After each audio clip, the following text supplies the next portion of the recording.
Hello dear students, मैं नकुल कुमार और chemistry educator. Student, आज जो हम शुरू कर रहे हैं 11वीं क्लास का रसायन विज्ञान का सबसे पहला चैप्टर जो है वो है आपका रसायन विज्ञान की कुछ मूलभूत अवधारणा। स्टूडेंट, रसायन विज्ञान की कुछ अवधारणाएं, कुछ मूलभूत परिभाषाएं भी आपने सीखी थी, 9th क्लास में भी सीखी थी, 10th क्लास में बहुत कुछ सीखा था। जैसे कि मान लें अणु, परमाणु, धातु, अधातु, रासायनिक संयोग, कैसे रासायनिक विक्रिया होती है, परमाणु अणु संकेत पढ़े थे, संयोजकता पढ़ी थी। जरा उनको कुछ छोटी छोटी बातें कर लेते हैं।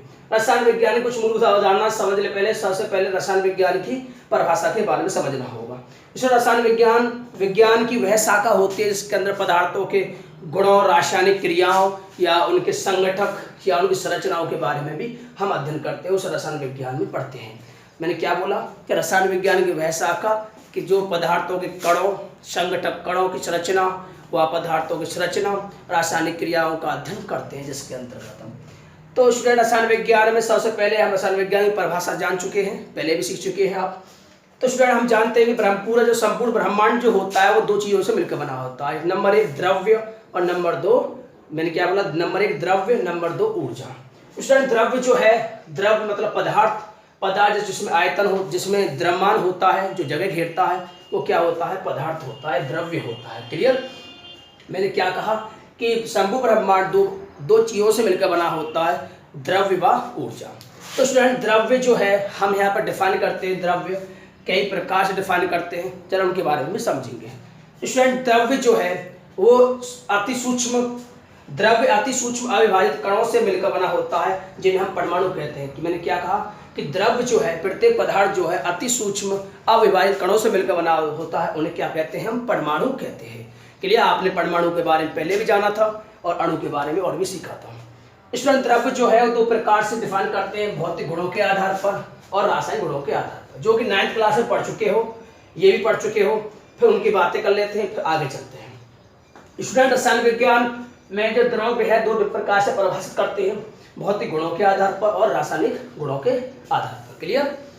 तो सबसे पहले हम भौतिक गुणों के आधार पर ये 3 प्रकार में बांटते हैं, ठोस, द्रव, गैस। और ये कितने प्रकार में बांटते हैं? 2 प्रकार में। क्लियर? शुद्ध और अशुद्ध। जरा समझे, ठोस वे पदार्थ होते हैं, आपने सीखे हैं, ठोस वे पदार्थ होते हैं जिसका आकार व आयतन, हाँ बोलो, दोनों निश्चित होते हैं। क्लियर? और स्टूडेंट, दूसरा आता है कि द्रव। इसमें एग्जाम्पल के रूप में आप जानते हो कि एग्जाम्पल में क्या होगा, आप लकड़ी को एग्जाम्पल दे सकते हो कि लकड़ी है, धातु है या ठोस बर्फ है आदि। क्लियर? अब स्टूडेंट, द्रव के बारे में जाने, द्रव क्या होता है?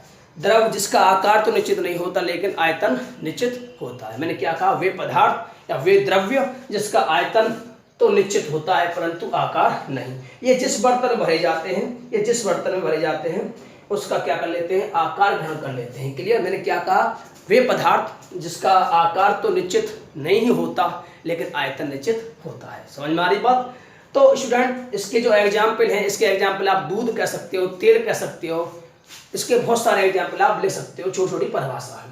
स्टूडेंट, नेक्स्ट पॉइंट आता है गैस, जिसका ना तो आकार निश्चित होता है ना ही आयतन निश्चित होता है। तो स्टूडेंट, इसमें जो एग्जाम्पल देते हो आप क्या देते होंगे, ऑक्सीजन है, नाइट्रोजन है, वायु है, बहुत CO2 है। तो स्टूडेंट, ये क्या है, एक गैस के एग्जाम्पल हो गए। रासायनिक गुणों के आधार पर स्टूडेंट ये 2 प्रकार के से परिभाषित कर सकते हैं, शुद्ध पदार्थ और अशुद्ध पदार्थ। तो स्टूडेंट, सबसे पहले हम बताना चाहेंगे कि ठोस, द्रव, गैस पदार्थ के जो भौतिक गुणों के आधार पर 3 अवस्थाएं पाई जाती है। इनसे अलावा पदार्थ की 2 अवस्था भी आपको पढ़ने को मिलेंगी। कौन कौन सी? एक प्लाज्मा और एक कौन, बोयस-आइंस्टाइन। क्लियर? तो स्टूडेंट, अब बातें करते हैं शुद्ध पदार्थ और अशुद्ध पदार्थ क्या है। शुद्ध पदार्थ वे पदार्थ होते हैं स्टूडेंट जो एक ही प्रकार के कणों से मिलकर बने होते हैं। मैंने क्या कहा, शुद्ध पदार्थ वे पदार्थ होते हैं जो एक ही प्रकार के कणों से मिलकर बने होते हैं। जैसे कि हीरा है, आसुत जल है, आसुत जल है और ग्रेफाइट। क्लियर? अब बात करते हैं अशुद्ध पदार्थ। अशुद्ध पदार्थ जो विभिन्न प्रकार के कणों से मिलकर बने होते हैं। इसलिए शुद्ध पदार्थ भी 2 प्रकार के होते हैं, तत्व और यौगिक। मैंने क्या कहा, तत्व और यौगिक। शुद्ध पदार्थ 2 प्रकार के होते हैं, तत्व और यौगिक। तो स्टूडेंट, हमने कहा कि तत्व और यौगिक शुद्ध पदार्थ के ही 2 रूप हैं। तो तत्व क्या है, आपने सीखा। तत्व है शुद्ध पदार्थ है जो भौतिक या रासायनिक क्रियाओं द्वारा अन्य पदार्थों में नहीं तोड़ा सकता। तत्व है शुद्ध पदार्थ होता है स्टूडेंट्स कि जो भौतिक व रासायनिक क्रियाओं द्वारा अन्य पदार्थों में नहीं विभाजित किया जा सकता। क्लियर? जैसे कि आपने पढ़ा है कि लोहा, चांदी, क्लियर, लोहा, चांदी, कॉपर, प्लेटिनियम और सोना, ये बहुत सारे एग्जाम्पल आपने पढ़े। अब बात आती है कि यौगिक किसे कहते हैं। स्टूडेंट, यौगिक जो है 2 या 2 से अधिक पदार्थों, ये वह शुद्ध पदार्थ है जो 2 या 2 से अधिक पदार्थों का एक निश्चित अनुपात में मिला दे तो क्या प्राप्त होता है, यौगिक। मैंने क्या कहा, 2 या 2 से अधिक पदार्थों को वह शुद्ध पदार्थ है जो 2 या 2 से अधिक पदार्थों को एक निश्चित अनुपात में मिला दे तो क्या बनता है, यौगिक। 2 या 2 से अधिक पदार्थों को किसी भी अनुपात में मिला दे तो क्या बनता है स्टूडेंट्स, मिश्रण। मैंने क्या कहा कि 2 या 2 से अधिक पदार्थों को किसी भी अनुपात में मिला दे तो मिश्रण बनता है, और एक निश्चित अनुपात में मिला दे तो क्या बनता है, यौगिक। स्टूडेंट, यौगिक भी 2 प्रकार के हो सकते हैं, अकार्बनिक और कार्बनिक। अकार्बनिक जिसमें कार्बन नहीं होता, जिसमें कार्बन नहीं पाया जाता, और कार्बनिक जिसमें कार्बन पाया जाता है। क्लियर।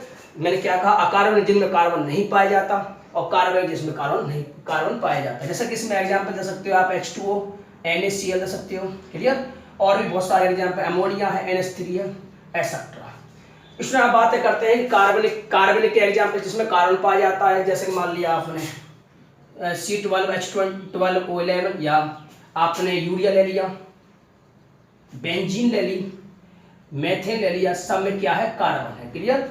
स्टूडेंट, मैंने क्या कहा, जिनमें कार्बन पाया जाता है वो कार्बनिक यौगिक कहलाते हैं, और अकार्बनिक यौगिक वे यौगिक होते हैं जिनमें क्या होता है, कार्बन नहीं होता। क्लियर। जिनमें कार्बन नहीं होता। दोनों ही किसके एग्जाम्पल है, यौगिक के। यौगिक क्या होता है स्टूडेंट, 2 या 2 से अधिक पदार्थों का समान, 2 या 2 से अधिक पदार्थों को एक निश्चित अनुपात में मिला है तो यौगिक बनता है, और 2 या 2 से अधिक पदार्थों किसी भी अनुपात में मिला दे तो क्या बनता है, मिश्रण। क्लियर। अब बातें करते हैं तत्व जो है 3 प्रकार से बांटते हैं। तत्व मैंने क्या बताया था, तत्व वह शुद्ध पदार्थ है जिसे हम भौतिक और रासायनिक क्रियाओं द्वारा अन्य सूक्ष्म पदार्थों में विभाजित नहीं कर सकते या अलग नहीं कर सकते। तो स्टूडेंट, तत्व है 3 प्रकार के पड़ते हैं, धातु, अधातु, उपधातु। धातु वे होते हैं जो इलेक्ट्रॉन त्यागते हैं, धनायन आता है उन पर, आपने सीखा है 10वीं क्लास में। धातु वे पदार्थ, वे तत्व, वे शुद्ध पदार्थ होते हैं जो इलेक्ट्रॉन त्याग कर धनायन बनाते हैं, वह जिसमें धात्विक गुण पाए जाते हैं। जिसमें धात्विक गुण का मतलब है चमक पाई जाती है, आघात वर्धितता पाई जाती है, तन्यता पाई जाती है, उन्हें क्या कहते हैं, धातु कहते हैं। इसके एग्जाम्पल आप लिख दोगे, जैसे कि कॉपर है, फेरस है, लोहा है, सोना है, चांदी है, प्लेटिनियम, एग्जाम्पल आप कर सकते हो। क्लियर। अब बात आती है अधातु किसे कहते हैं। अधातु वे पदार्थ होते हैं जिनमें अधातु वे पदार्थ होते हैं जिनमें जो इलेक्ट्रॉन ग्रहण करते हैं, जिनमें इलेक्ट्रॉन कमी होती है, जो इलेक्ट्रॉन ग्रहण करते हैं और अपने पर क्या आवेश बना लेते हैं, ऋणात्मक आवेश बना लेते हैं। आपने सीखा है। वे पदार्थ जो इलेक्ट्रॉन त्याग देकर धनायन बनाते हैं धातु कहलाते हैं। वे पदार्थ जो इलेक्ट्रॉन ग्रहण करके क्या बनाते हैं, ऋणायन बनाते हैं, उन्हें क्या कहते हैं, अधातु कहते हैं। इसके एग्जाम्पल भी आप बहुत सारे ले सकते हो, कि जैसे कि आपने पढ़े हैं धातु के एग्जाम्पल कार्बन है, ऑक्सीजन है, नाइट्रोजन है, आदि है। क्लियर। मैंने क्या कहा, धातु वे पदार्थ, वे तत्व है जो विद्युत धनात्मक होते हैं, अधातु वे तत्व होते हैं जो विद्युत के ऋणात्मक होते हैं, या इलेक्ट्रॉन का त्याग करने वाले धातु, इलेक्ट्रॉन ग्रहण करने वाले अधातु होते हैं। क्लियर। इसके एग्जाम्पल आपने FeCu और भी बहुत सारे एग्जाम्पल, FeCu, Na, एल्यूमिनियम है, बहुत सारे एग्जाम्पल ले सकते हैं। इसमें ऑक्सीजन, नाइट्रोजन अधातु, कार्बन अधातु। क्लियर। अब स्टूडेंट बातें करते हैं कि उपधातु किन्हें कहते हैं। वे तत्व जिन्हें धातु और धातु दोनों के गुण पाए जाते हैं। मैंने क्या कहा, वे तत्व जिनमें धातु और धातु दोनों के ही गुण पाए जाते हैं। धातु वे पदार्थ होते हैं जो इलेक्ट्रॉन का त्याग करते हैं, और अधातु इलेक्ट्रॉन ग्रहण करते हैं, ऋणायन बनाते हैं। इन दोनों को जो नेचर रखता है वो कौन रखता है, उपधातु कहते हैं। क्लियर। तो उपधातु का एग्जाम्पल है जर्मेनियम है, सिलिकॉन है, एंटीमनी है, बहुत सारे एग्जाम्पल आप आगे भी पढ़ोगे। अब सर एक बात करते हैं, इसमें एक बीच का और आता है, मिश्र धातु के लिए कहते हैं। एक शब्द आता है मिश्र धातु के लिए कहते हैं, मिश्र धातु के लिए कहते हैं। क्लियर। तो मिश्र धातु के बारे में पढ़ लोगे, 2 या 2 से अधिक धातु या धातुओं का समांगी मिश्रण हम बनाते तो क्या बन जाता है, मिश्र धातु कहते हैं। जैसे कि पीतल है तो वो 2 या 2 से अधिक धातु या धातुओं का मिश्रण क्या कहलाता है, उपधातु कहलाते हैं। क्लियर। अब बातें करते हैं स्टूडेंट, मिश्रण के प्रकार के होते हैं, 2 प्रकार के होते हैं। मिश्रण कितने प्रकार के होते हैं, समांगी और विषमांगी 2 प्रकार के होते हैं। तो जिस मिश्रण के प्रत्येक भाग का जो संगठन कैसा होता है, समान। मैंने क्या कहा, जिस मिश्रण के प्रत्येक भाग का संगठन कैसा होता है, समान, उन्हें कहते हैं समांगी। और जिस मिश्रण के प्रत्येक भाग का संगठन अलग अलग होता है, संरचना अलग अलग होती है, उन्हें कहते हैं विषमांगी। मैंने क्या कहा, जिन मिश्रण का जो संगठन होता है वो एक समान होता है, उन्हें कहते हैं समांगी। और जिन मिश्रण का संगठन एक समान नहीं होता विषमांगी कहते हैं। क्लियर। मैंने क्या कहा, जिन मिश्रणों का संगठन एक समान होता है उन्हें समांगी, और जिन मिश्रणों का संगठन एक समान नहीं होता उन्हें विषमांगी कहते हैं। क्लियर? जैसे कि इसमें एग्जाम्पल दे सकते हो, बर्फ है, सिरका है, ऑक्सीजन है, नाइट्रोजन है, CO2 है, आदि एग्जाम्पल दे सकते हो। और विषमांगी का मिश्रण का मतलब है कि जैसे जल में बालू मिला दी जाए तो बालू कहीं नीचे तली में ज़्यादा होगी, ऊपर होगी नहीं, तो ये ऐसा मिश्रण क्या कहलाता है? विषमांगी कहलाता है। क्लियर? तो स्टूडेंट आप इन्हें रिकवर करिए और आप अच्छे से समझिए, अच्छे से फेयर में नोट करेंगे। तो आप आज से फेयर बनाने स्टार्ट करेंगे। तो सबसे पहले फेयर में आप इन्हें नोट करेंगे, परिभाषा क्लियर करेंगे, परिभाषाओं के बारे में समझना होगा, अणु परमाणु के बारे में आप छोटी छोटी क्लासें में जो आपने नोट्स बनाए होंगे उनमें पढ़ोगे। आप सबसे पहले आप फेयर में नोट करोगे, अच्छे से रिवाइज करोगे।